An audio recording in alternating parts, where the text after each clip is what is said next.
Hi, I'm Dr. Randy Bach. Today's April 26, 2024. I'm honored to have with us. I'm going to start that over again. Hi, everybody. Today's April 26, 2024, and I'm honored to have with us Dr. Mary Talley Bowden. Mary, tell us what's been going on with you, Ivermectin, the courts, your reputation, the Houston Chronicle, whatever else. Wow. Well, there's a lot. I can't remember where we left off, but I guess the biggest thing is we have a win with the FDA. And so myself and two other physicians, Dr. Paul Merrick and Dr. Robert Apter, sued the FDA. And this started in November of 2022. And it was all over their infamous horse tweet that went viral. It reached, I believe, 24 million people in the first week. It had dire consequences because of that tweet, they maligned ivermectin and cast it as a medication only for horses. And subsequently, it became almost impossible for my patients to get the medications they needed. We had to jump through hoops. It's still ongoing. I don't know if you follow me on X, but even yesterday, I still have pharmacists who are unwilling to dispense the medication. So we sued them, and it's been a battle. It was initially dismissed based on this concept of sovereign immunity. Sovereign immunity basically means that if the government is acting within the boundaries of what they are allowed to do, you are not allowed to sue them. And so the case was initially dismissed, saying the FDA was allowed to do that, but we took it to the Fifth Circuit Court of Appeals. And there, the judges disagreed and said that we do have a case, and basically the FDA lawyer was forced to admit that doctors are allowed to prescribe off-label, and that the FDA does not have authority to control that. So it went back to the district court, and then the FDA challenged us again based on standing, meaning that as the plaintiffs, we have to prove that we have actual harm from what the FDA did, and that addressing that harm would result in some relief for the plaintiffs.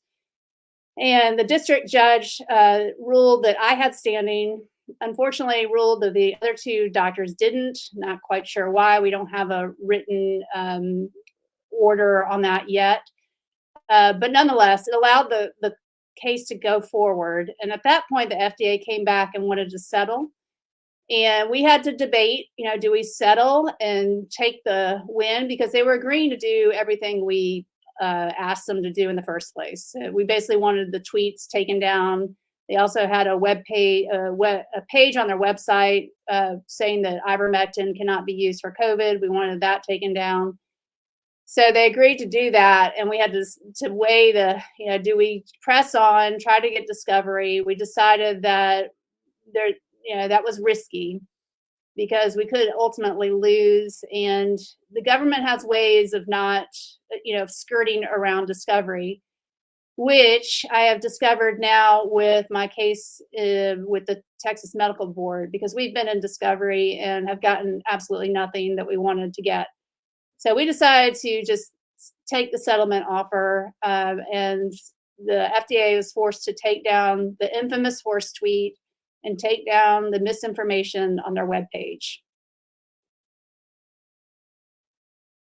Yeah, well, that's a total victory. It's not total victory. I mean, total victory. I've seen enough horror movies to know that you get, everyone sits and relaxing on the porch after they got the monster, whatever, the zombie, I don't know, alien, whatever, and they're all just sitting around having tea or beer or something like that, and then it kind of raises up again. And I think unless you generally and genuinely put a stake through the heart of the vampire, there's potentially is going to be around sucking some more blood. I'm not sure that there's lessons learned. I think they do what they want to do. We see a lot of this with the kind of misinformation, endless appeals to authority. Recently the Australian Prime Minister, I think his name is Anthony Albanese, violated the strength of his Italian heritage, at the very least, by saying, he doesn't want anyone to make a meme about him, mistaking himself perhaps for Xi Jinping or Joseph Stalin.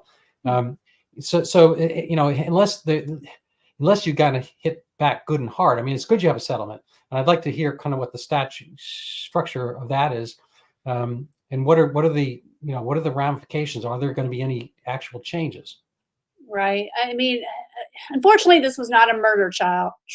Because I would, a lot of people are saying, well, what does this really accomplish? I mean, basically, our goal was to have them take the misinformation down, but it also sets a precedent. The next time they try to pull a stunt like this, we have this lawsuit in the books, and it also, it's about ivermectin, but it's more about the doctor-patient relationship. And as I'm sure you know, I mean, prior to the pandemic, I really didn't think twice about the FDA. I mean, I'm not trying to produce a medication for manufacture or distribution, so why would I really care what the FDA thinks? And never given a thought to prescribing things off label. But all of a sudden, the FDA is telling doctors what they can prescribe for a certain disease, and they've never done that in the past. And now we hope that they've been stopped from doing this in the future.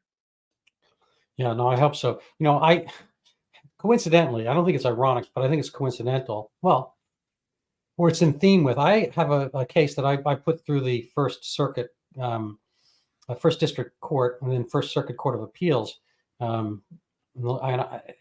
emanating from my own stuff, and I don't expect you to be an expert on me per se, but I had a suspension in 2014. I'm a general practice physician. I had my own practice for 27 years, no malpractice cases. Not everyone loved me. I'm not all that lovable, but many people did, and I think I was a competent doctor. I'm good at explaining things, and people, would oftentimes, and we have the mecca of medicine here. We have Mass General Hospital, Brigham and Women's, all these great Tufts and all these great hospitals. But people would come back oftentimes disoriented, like, the doctor didn't really spend time with me. They're doing more rounding and whatever else research, and I would kind of, explainer guy, and so I had my own niche, and along the way, I'm a solo guy, so I wound up doing other things. When Viagra came out, I did some of that, and that kind of became a piece of the practice. And I had to make my own bills paid. And when Suboxone came out, I'm like, I could do that anyway. So I had a Suboxone practice, but it was different from the other ones because even though they told us when they educated us, they said you could either do the detox or you could do maintenance. And I thought, well, this is something different. The purpose of Suboxone, I don't want to waylay too much. The purpose of Suboxone is to get, to be a cleaner methadone, to get people out of the methadone clinics. And I wanted people to move to sobriety. So I thought like Goldilocks, one bed's too hard, one bed's too soft. I thought that, 5, 3, 7, 5-day, 10-day detox were too short. People rebound. And I thought forever, with maintenance, 5 years, 6 years, 7 years, whatever, or forever is too long. So I thought, well, I'm going to do Suboxone. I kind of iterated a little bit. I wound up with like 4 months detox. And that's how long it takes you to kind of get over a broken heart, a death in your family, that kind of stuff. People grieve. I get it. And they grieve when they're losing their narcotics. They're miserable. I understand that. And so to get down from the euphoria, the false euphoria of drugs, I gave them 4 months. And it wasn't for everybody, but I had a reasonably high success rate. The people who wanted it did very well. And especially if you had a rationale, like you're, going to be drug tested at work, or you're going, you want to get custody of your kids, whatever, all that kind of thing. There were people with reasons and rationales to want to detox, and you're pregnant, that kind of stuff. So I was getting people clean. Did I please everybody? No, because I don't do that. A lot of people wanted to go back up on their drugs, and they wanted to do other drugs while they're doing it. And I'm kind of a doctor. I had a nickname as, not the James Bond villain, but I was called Dr. No. I would say no to that because I wanted people to get kind of the scaffolding to get out from addiction and to reach a sober, better life. So I had a page, Get Your Life Back. That's my ostensible reason. So I kind of in the adaptive model of addiction, not the disease model of addiction. I think you can adapt your circumstances. And the fact we see more and more people on opiates, I think kind of, contradicts the disease model. Anyway, that's preface. But one drug addict, and actually a couple, wound up being 3 ultimately, but like 1 per year would complain about me once this program started because, mean Dr. Bach, I didn't get what I wanted, whatever. And so they would write, the best thing to do is write a letter to the board, boom. And the board back maybe 20, 30 years ago would have said, oh, well, this guy's a felon, not me, the other guy. And there's Dr. Bach, he went through all his education, he parks his car in the right spot, no traffic tickets, all that kind of stuff. Whom are we going to believe? But it's not then, it's now. And back in 2014, before the word woke was around, I think the board was woke. and they suspended me over a false complaint by a guy it was a ludicrous complaint. He wrote it 4 months later, and he's like bigger and younger, like 300 pounds. And he kind of said that I had poked him in the stomach and this and that. And the board went with him. I mean, if any of that had happened, he would have crushed me. And there were 6 or 7 other people in the office at the time, and nothing happened at the time. Anyway, all that aside, the first 3, sorry for the long preface, but the first 3 allegations or so were about the way I practice medicine for addiction. They said, first allegation, Dr. Bach does not see narcotic addiction as a disease. Okay. And then the number one is second is he's tapering people to sobriety. And number 3 is he thinks, he talks to patients about things that aren't just their medical problem. He talks to them about, their jobs and lives and blah, blah, blah. Okay. Like, dude, like, maybe I maybe missed. Anyway, I didn't really think about it at the time because I didn't really look at it that way. But I've had some help since then from kind of a medical legal bunch of friends of mine. And I want to make a case on the Sherman Act, a single count Sherman Act violation against 2 erstwhile chair/co-chair of the medical board in Massachusetts over the fact that they hounded me out of medicine over my medical ideas, which, getting back to the sovereign immunity thing, this is actually central to my case. And I'm going to be filing a Supreme Court cert petition shortly. And I'm honored to have kind of pro bono representation on this because I think it's an important case. It's kind of a First Amendment case, and I forget which other amendment, but basically, the right to do your own practice and to be unfettered by overweening boards. And the board in this case probably loses their sovereign immunity. You have the expression ultra vires there, ultra vires, but in Latin ultra vires, outside their strength. When the board is acting within its strength, they have policing powers and they are able to do what they're able to do. And the police can't, like regular police, if they knock on your door and they wind up, turning things over and so forth, and it turns out they had the address wrong, they're actually completely covered. They made an honest mistake. If Tony Soprano pays them to do that, then they are prosecutable. They do things for malfeasant reason. And the Sherman Act actually stipulates that when they are acting, even though they're not doing addiction medicine, people on the board per se, but they're in that same sphere, if they're acting like a restrictive board, they are restricting trade based on their own ideas. If the state tells them to do that, state says, look, Dr. Bach is completely wrong. Narcotic is officially in Massachusetts a disease. And you can officially not taper anybody to sobriety. You officially, and the state says that, and the board acknowledges it, so forth, then they're perfectly fine to suspend me for it. But they can't do it out of their own head, and they can't do it out of whole cloth. And I apologize for that discourse. But this is yet another example, along with Ivermectin, of the boards trying to act like generals in a war. And I think that's perfectly appropriate for a general in a war. You're a private, I'm a sergeant, or vice versa. And they tell us, we want you to wear little, green ribbons, whatever, celebrate Earth Day. You know what? You're in the Army. Boom, you put the thing on. You say, yes, sir, ma'am, thank you very much. That's what you do. But we as physicians have never been that. Our pact is with the patient. We have our degrees. We're certified. We're licensed. And the board is allowed to make sure, there are no felons. And if you murdered your wife, you're not no longer a doctor. I get it. Beat up your patients, all that stuff. And maybe even worse, whatever. But to practice medicine under the precepts of medicine, they can't do it unless there's state law to do it. They can't do this out of whole cloth. They can't do it out of their minds because they feel that way. They can't have the feels and then ruin your life. Mm-hmm.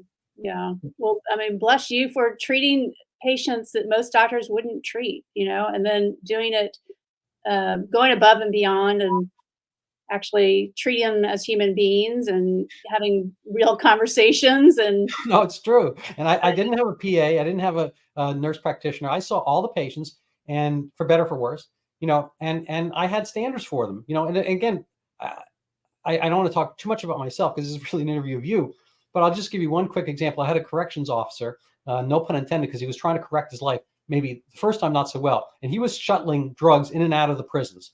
And that's a crime in and of itself. But then he's taking a little bit off the top. That's a second crime because he's doing crime against the criminals. Maybe that's not a crime.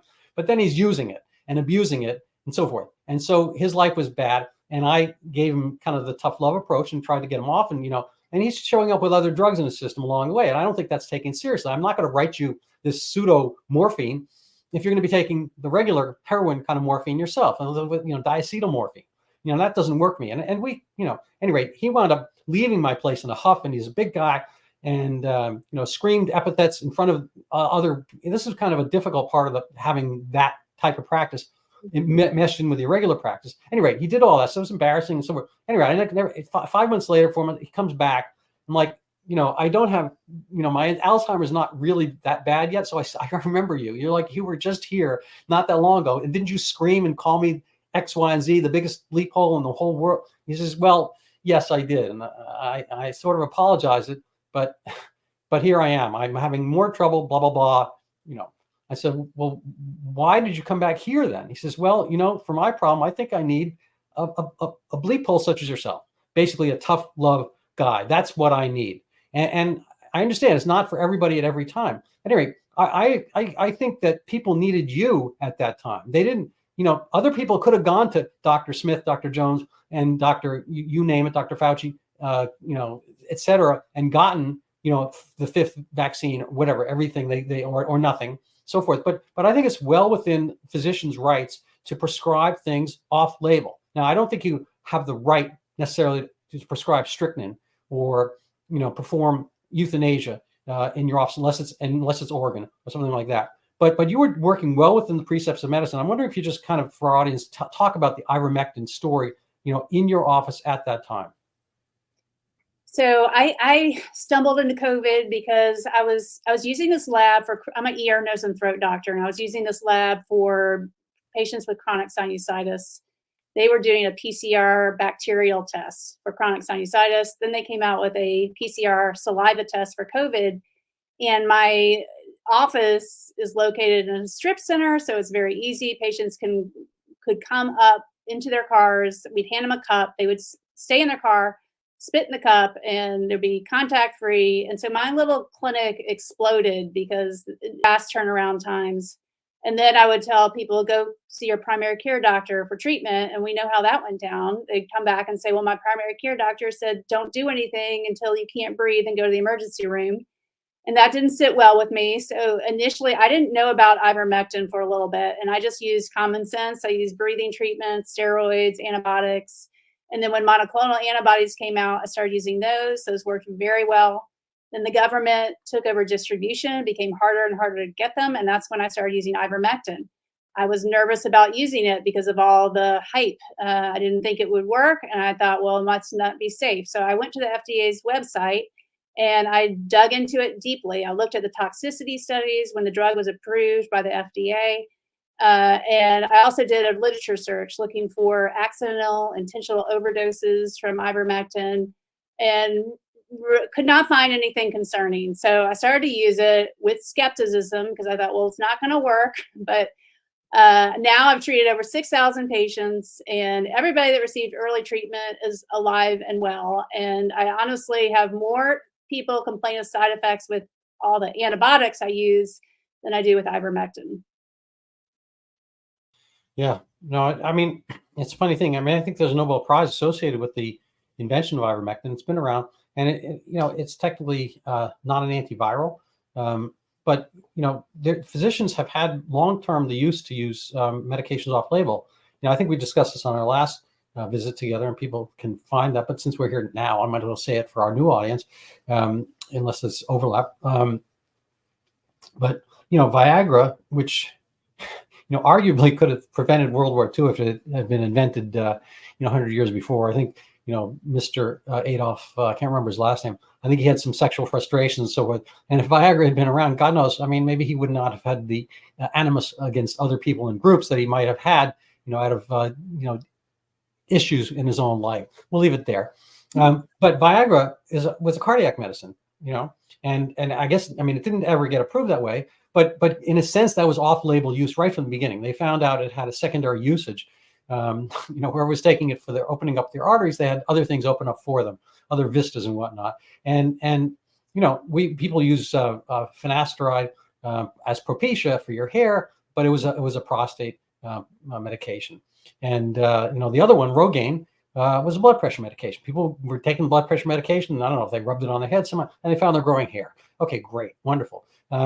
So but for a long period of time, before you could get the prescription version of Rogaine, the doctors were taking minoxidil, crushing it, putting in a little bit of hand lotion, and physicians had people rubbing on their head. Aspirin, it's used for heart prevention, was never, for a long time, was never labeled for that, but people thought it prevented stroke. Fine, they did that, and other people have used other medications all along the way. And this is all part and parcel of discovery. As long as something has baseline safety. I mean, I think, again, I wouldn't recommend, I don't know, if somebody has a pain on his wrist, I wouldn't recommend, wrapping himself with an anaconda or, getting a cobra pet, or a viper, to kind of treat his mosquito bite. I think there are limits, but if as long as your risk is low and there's possible benefit, I think you're well within your, and frankly, if we got rid of everything that people do based on the fact that we don't have proven results, I personally think, a good fraction of maybe chiropractic and physical therapy and, a decent half of medication and medicine would disappear right off the bat. If we had as high a threshold that people tried to put on for ivermectin, almost nothing would be around anymore. People obviously also people do a lot of things that are not necessarily to their benefit. People, as far as medically go, people have all kinds of cosmetic things done. And, there's not necessarily a good medical rationale for it. People want to do it. So they do it electively. There was nothing really preventing anybody from getting ivermectin electively, given that it was reasonably safe. I mean, was it safer than getting, Hillary Clinton getting Botox or Hillary Clinton getting, what are those injections, what they call that stuff, fillers and so forth. I mean, is it safer? I don't know. But Hillary wanted it. She got it done. I don't really care.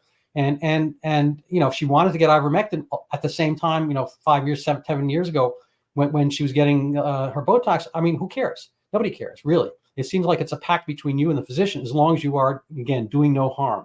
Mm-hmm. So your life kind of got turned upside down, I imagine.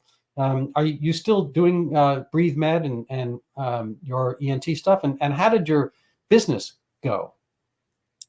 Yeah, it is, people who come see me are like-minded. So they Google me first and they either go one way or the other. Mm-hmm. My income has definitely decreased. I looked at my, just turned in my taxes and went down significantly. But everybody that comes to see me is like-minded. So I don't feel, like the patients that see me are against me in any way. It's, the media, it's hard to say what's going on. I mean, I think if you Google my name, the first thing that comes up is all the medical board stuff. Yeah, no, I did that today. Yeah. And I also followed you on LinkedIn. And I saw some guy, RN in Ireland, has you as basically a quack. He points up Quack Watch, which I guess is a site, and they have you, and you're destroying the world and all that kind of stuff.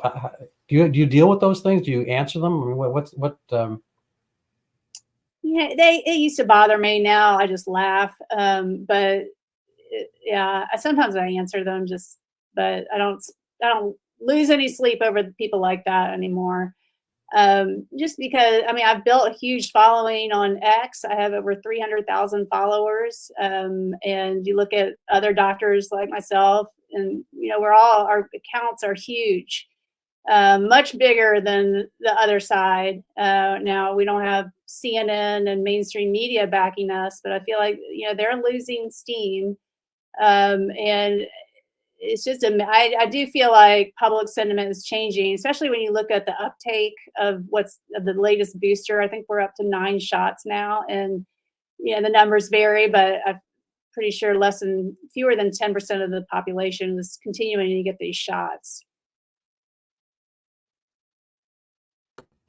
Yeah, no, I'm awfully puzzled by the whole thing. I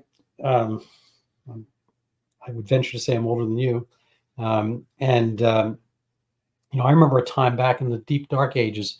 And I think I don't know if Dr. Fauci does remember it, but, he was on in 2005, I think, and whatever the flu du jour was that year, he was on a regular talk show, and somebody called in and asked, I already had the flu. this year. This year's, let's say it was January, whatever. I already had this season's flu. Should I get this season's flu shot? And excuse me, but I like doing this. He's like, I'm paraphrasing. He's like, well, there's no reason you should get the flu shot for this year. You've already had the flu. The flu itself is far better than any vaccine you could have. That's the entire virus. A vaccine is only a little piece. And it's not going to give you any additional coverage because you already have this. So anyway, it's closing the barn door after the horses have left. Or in the case of vaccine, I mean, it gets named after cows originally, vaccinia, which is named, it's cowpox. So after the cows have left. So, and I remember even before that, that we would only give a flu shot for that flu season. I mean, I know there's like a ballast of part of the flu shot is kind of like regular general, influenza vaccine, influenza virus bits and pieces. But every year they have the H and the N, kind of like a two-armed bandit or one-armed bandit with two rollers, H2N6, whatever happens to be that year, they put those specifically in. And if it's H2N6 one year and it's H3N2 the next year, then they take that first one out, they put the second one in. And they don't take the last year's one and call it a booster because they haven't made one for the new one. And so when we saw the kind of the procession of the various Greek letter variant strains of the VOC, variants of concern, and the vaccine didn't change, that was a warning sign. I mean, it's like you're giving everyone an out of date one, then to call it a booster is a total break with medical tradition. No one would ever have taken last year's flu shot next year and then call it a booster for the next year one, because the strains have changed. Everyone knew that. Oh, it's not like, anybody, you'd have to have just awakened from a deep, I don't know, it's a Rumpelstiltskin kind of sleep, not to be able to see this. And this whole, everything was backwards. Natural immunity is not as important as vaccine immunity. I mean, Dr. Fauci should have talked to Dr. Fauci. I mean, he knew better. 20 years prior, he knew better. 15, I guess, from 2020, he knew better. And then now all of a sudden he knew worse. I mean, I think that is a very, interesting, sad situation. And I'm not an anti-vaccine guy. I've given out thousands of vaccines myself, and I've taken dozens of flu shots even through the years. I've kind of stopped lately, but I just think there was something amiss there. What do you think was amiss? What do you think was going on? It's a lot of money. There's just so much. There's so many layers to this onion. But I'd say money was a predominant force. They'd already had this vaccine before the disease was unleashed. And there's just too much money, too big to fail, right? I mean, that's what it boils down to. And then, there may be the depopulation agenda as well. But I think it's a little harder to prove, but the money certainly is right there in front of everybody's face. Yeah. It's funny when you said depopulation agenda. I first heard you say depopulation gender. I mean, I misheard you, but it's an interesting homonym because, the gender stuff is basically depopulation. And, you're basically you're taking away the progenerative aspect with people's genitals and their gender. It's all the same root word: genes, generations, progeneration, so forth. And we are making people genderless essentially, and neutering them. I mean, we do it to cats and dogs, I guess, but people do it to their own kids. I mean, by proxy through physicians, and so physicians, I think, are a pretty malleable bunch. I used to think there was kind of this, this Hippocratic oath, and I thought there was kind of a obeisance, a respect for physical characteristics, immutable ones, and we see this just kind of go by the wayside. I'm very disappointed in medicine writ large. Yeah, well, I'm not that surprised, because to become a doctor, you have to make straight A's, you have to follow the rules, you can't be one of those rebels to get into medical school. And then our training is very rigid. You go outside the lane, they smack you down, right? I'm not in the military, but I imagine I have the bruises. Right.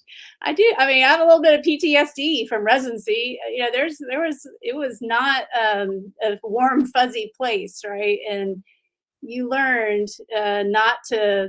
I mean, I remember I was an intern and I got upset because we would not have our lab results back by the time we had rounds at like 6 a.m. They would wake up the patients, I think, at 4 a.m., which I didn't see the sense of that. And then the results wouldn't be back. So Oh my God. I went down to the lab director and I raised hell about that. And then I Yep. got labeled as, you know, the troublemaker. That's funny. Yeah. And I mean, looking back, I thought I was a good little kid. You know, I got all the grades you mentioned, and you know, I got into Yale and I got into top medical school, and you know, I did okay. Then passed everything, and I got residencies. I could have, you know, I got into Yale psychiatry. Ultimately, I didn't go there, but I wound up taking a year off. I think there was a little bit of this cowboy rebel thing in me that I don't know. It was kind of bristling, I guess. I mean, there were aspects and moments of it. I started a psychiatry residency and I didn't finish it. I think it was kind of a mutual distaste. There were a lot of, you know, crazy, I mean, literally, figuratively, a lot of crazy things going on at psychiatry at Mass General at the time. But there was like you know, a certain rigidity that I guess, you know, I didn't take to, or it didn't take to me, or whatever.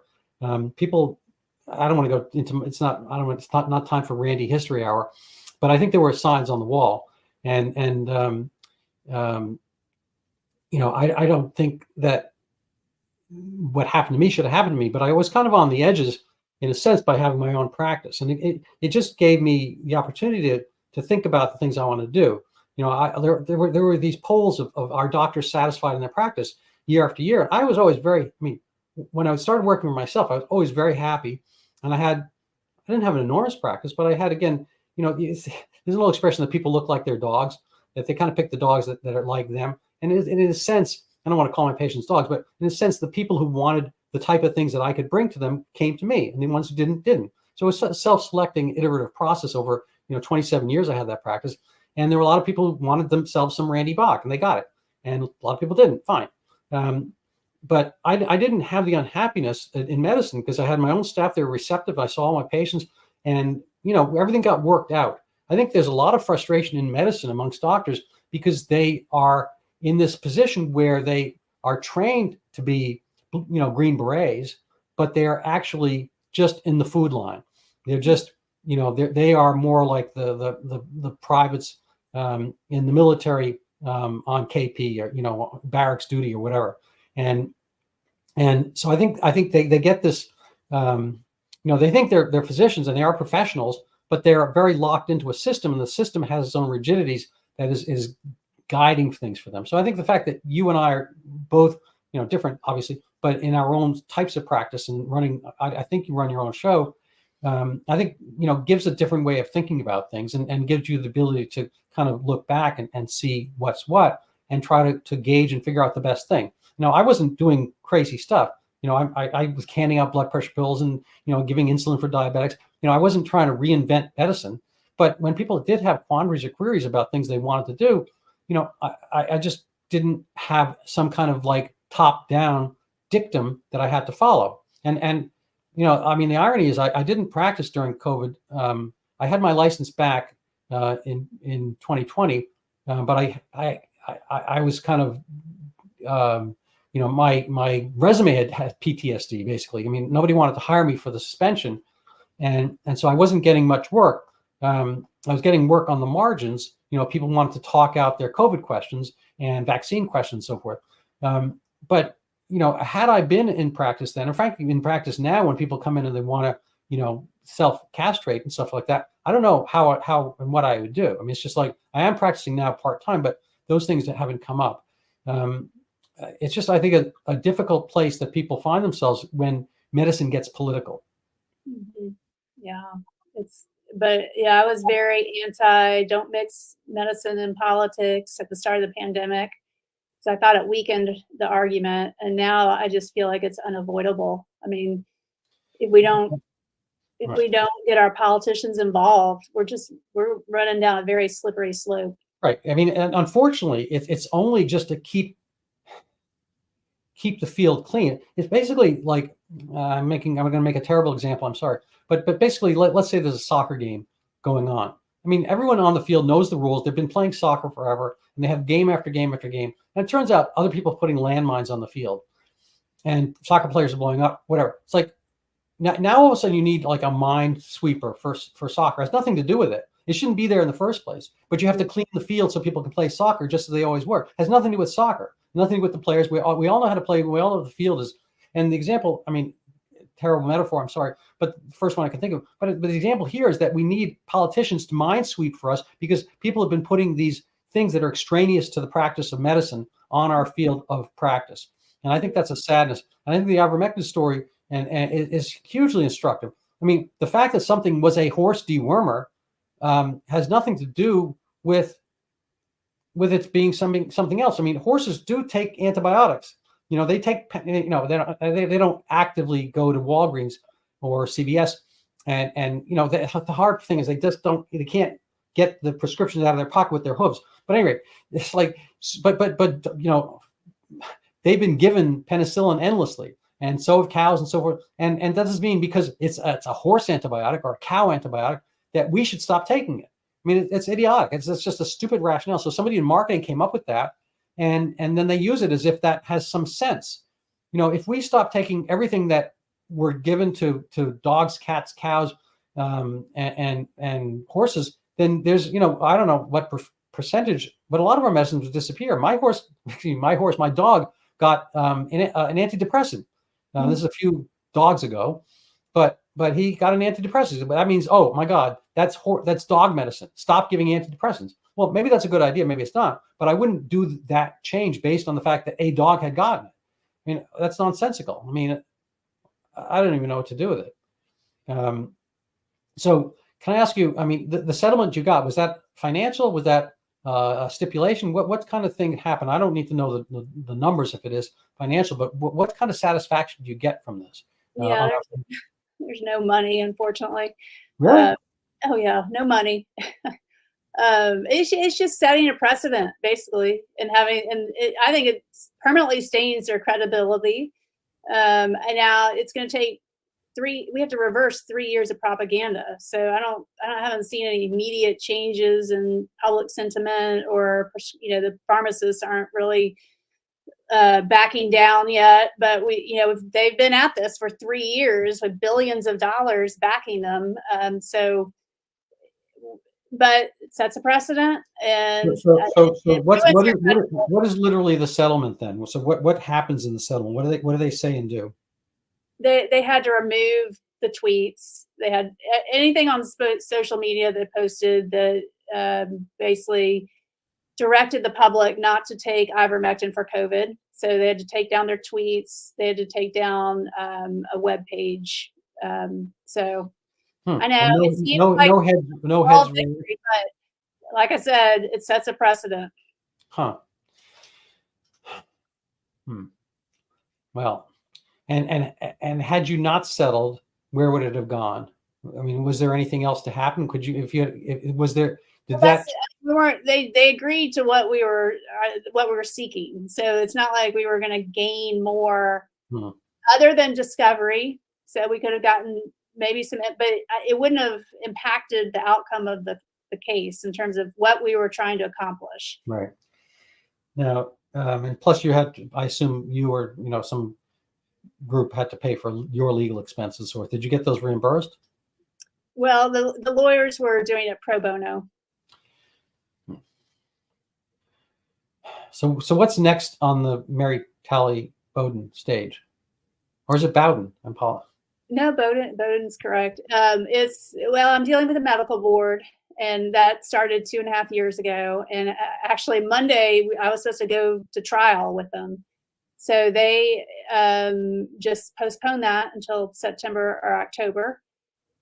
And it's been a lot of, so they've tried to settle twice with me.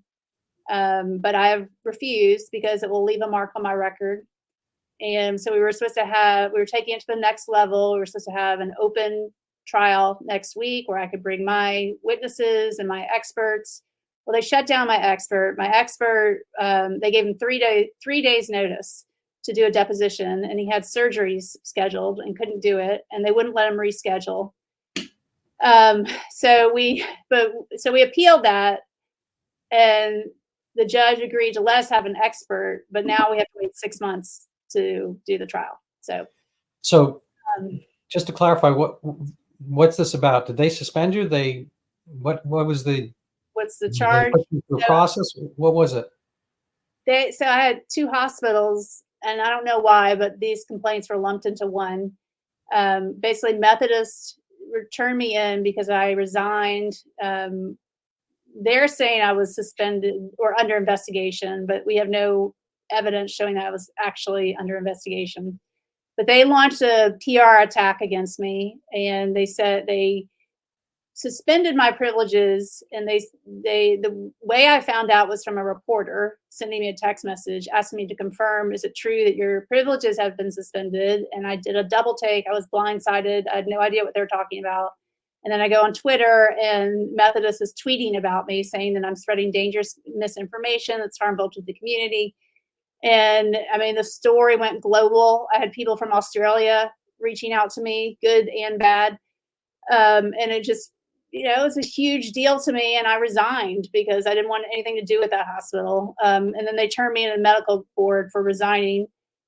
And then the other complaints from another hospital, Texas Hughley Hospital, where the wife of a patient was suing the hospital to try to get ivermectin for her dying husband. He was slated for hospice. Hospital would not let her try ivermectin, so she sued, and she asked me to be the expert witness. And basically, everything that happened subsequent to that was under court order and under advisement of the attorney. But they're casting it as, I just waltzed into the hospital and wrote orders on the patient, which is not at all true. But that's the gist of that one. And so the hospital process. So what is it? Does the board have something against you also? Texas Medical Board? Well, it's hard to imagine they don't. I mean, now it's going to go out. This is dragging on for 3 years. There's nothing about patient safety involved at all. It's not about, like you said, I mean, the job of the board is to protect the public from dangerous doctors. This is not anything about being a dangerous doctor, but they're just going after me, and they're relentless, and there's all these things going on behind the scenes, shenanigans that show that they are not interested in fairness. They're just trying to make this as painful as possible. So that's a sadness. So how do you get legal help on this as well? Well, my malpractice insurance covered it to a limit. I've exceeded that limit. So at this point, I'm on my own. And I'm kind of missing this a little bit. Are you defending yourself at the medical board or in court against the hospitals? Is it defamation? What's the actual angle right now? Well, I sued Methodist for defamation, and that case was dismissed. It's on appeal, and I'm waiting decision for that, but I'm not sure when that will happen. All right. So I'd like people to see this. I know you have this through your Twitter account, Americans for Health Freedom. Can you tell us a little bit about what this is and what is the pledge and what is this about and what's your involvement here? Yeah, so this started in November of 2023. I stumbled upon a post from a representative in Michigan, Brad Paquette. He's vaccine injured, young guy, ended up with myocarditis and was hospitalized for it. And I just asked him, I just commented on his post, would you be willing to publicly state that the COVID shot should be pulled off the market? And he wholeheartedly responded yes. And it just gave me the courage to ask more politicians. And so this has basically been a social media campaign. I mean, some of it has been off of social media, but gathering politicians who are willing to simply state that the COVID shot should be pulled off the market. And then ancillary to that, we've added a second pledge to not take donations from big pharma. So we're now up to 287 on the list, and it's a range of positions and power.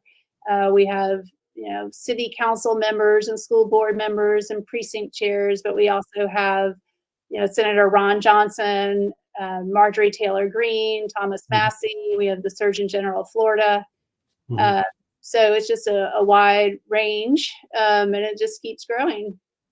And then I started a 501c4 to try to help support the candidates and the politicians, because they're putting themselves on a blacklist. They're probably not going to get any donations from Pfizer by being on this list.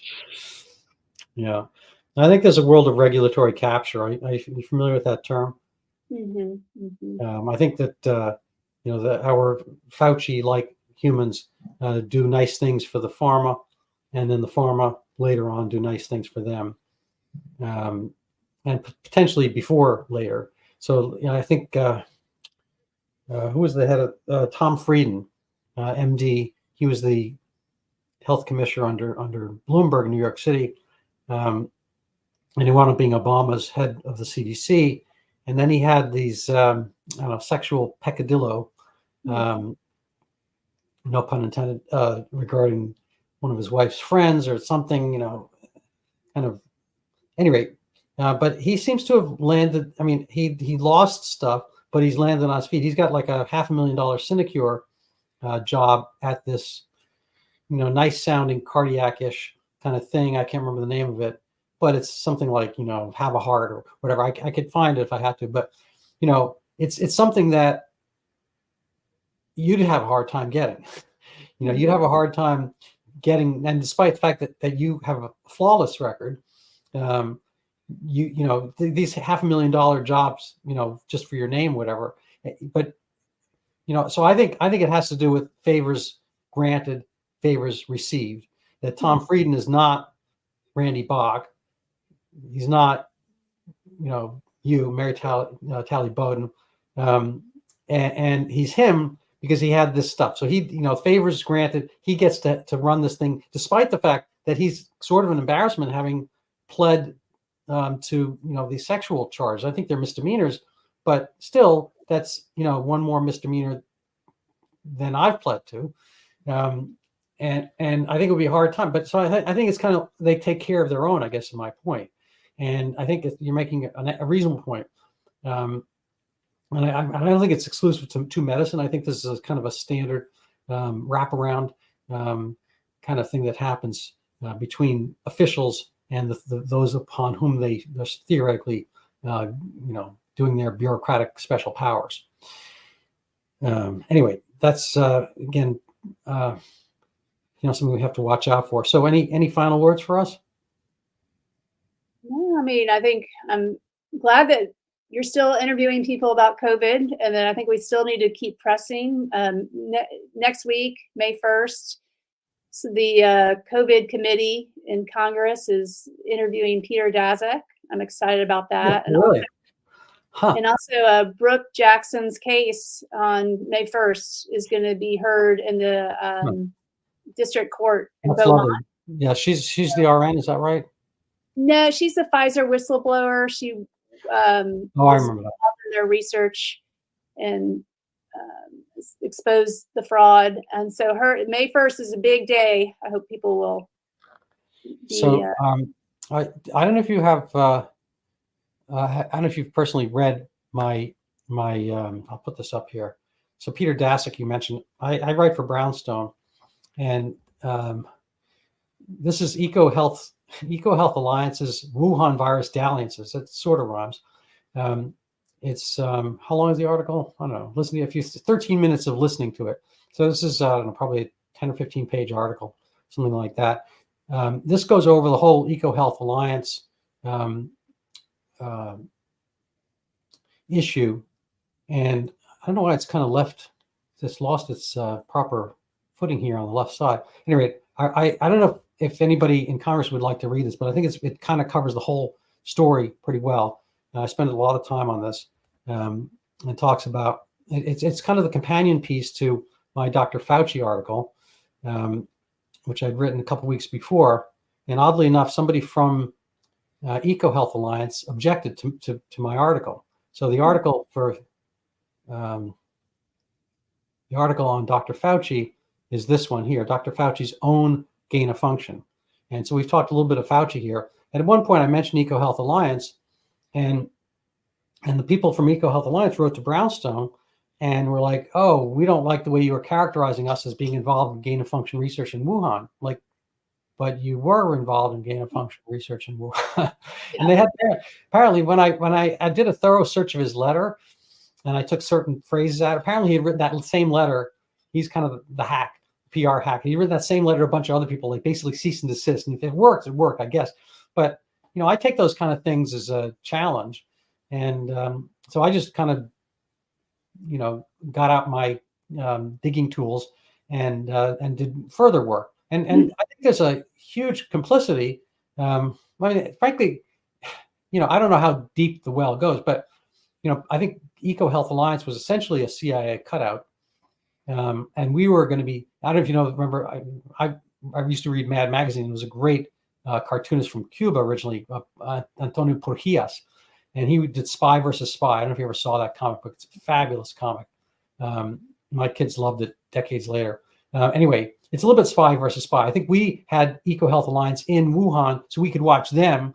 But I think nobody in China was fooled by that. And they had EcoHealth Alliance so they could get basically, you know, drink your milkshake, kind of take all the technological tools that we had via EcoHealth Alliance, so they could benefit as they did with car manufacturers, whatnot, who hang out in China. They could kind of suck dry the technological stuff that we brought, and well, we're watching them, but they knew we were watching them. And anyway, so you know, hilarity ensued, as they say in the movies. But if you get a chance and you want to read it, I'd be honored. And if you care to pass it along to anybody who's doing that, let me know. Yeah, definitely, I will. All right, so I'm going to end with one final, I guess, additional self-promotion, because I've been doing that fair amount of that today, and I apologize. But if people want to help support my video cast, they can look at yet another pandemic. I started work on this, overturning Zika, before COVID was a thing, before anybody knew this was coming. And I had talks with the guys at JAMA who were going to publish an article. The book came after, but I had an article on Zika, because I thought it was a huge puzzlement, that everyone's like, it's horrible, horrible, horrible, horrible thing. And then it disappeared. And so I'd been researching that in 2019. And I came up with an article, and JAMA was going to publish it, but we didn't get in talks until early 2020. And the erstwhile two editors wound up on a Zoom call with me, Doctors Howard Bauschner and Edward Livingston.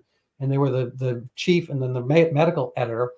And Livingston said, well, you know, it's a really good point you make, and we would love to publish your commentary. And since I already had kind of this kerfuffle with the board and whatnot, I thought this was good, you know, reputation resurgence. And I was like, remember being thrilled. Then he said, but it was like February 2020, but there's this coronavirus thing coming around the corner. And you know, we don't want to sow any doubt in the public health establishment, because this is actually Dr. Fauci figures into the Zika thing and the CDC and all that kind of stuff. Tom Frieden, I mentioned before.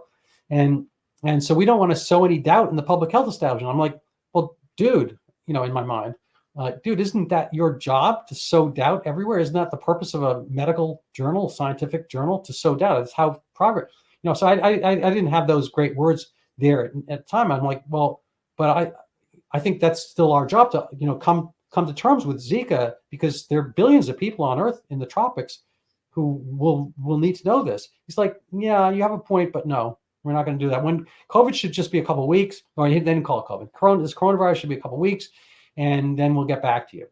And of course, it's been years, and they wound up losing their heads, or they did, you know, heady kitty or seppuku, whatever it's called, because of woke cancel culture. Totally different story. And they both had to resign because Livingston said that doctors aren't inherently racist when they practice medicine. Yeah, it's a great story. Anyway, so that's my Zika story. I'm sticking to it, and I very much appreciate your spending the time with me. And I apologize for talking too much today, but I don't know. They were interesting topics. All right. Well, thanks for having me.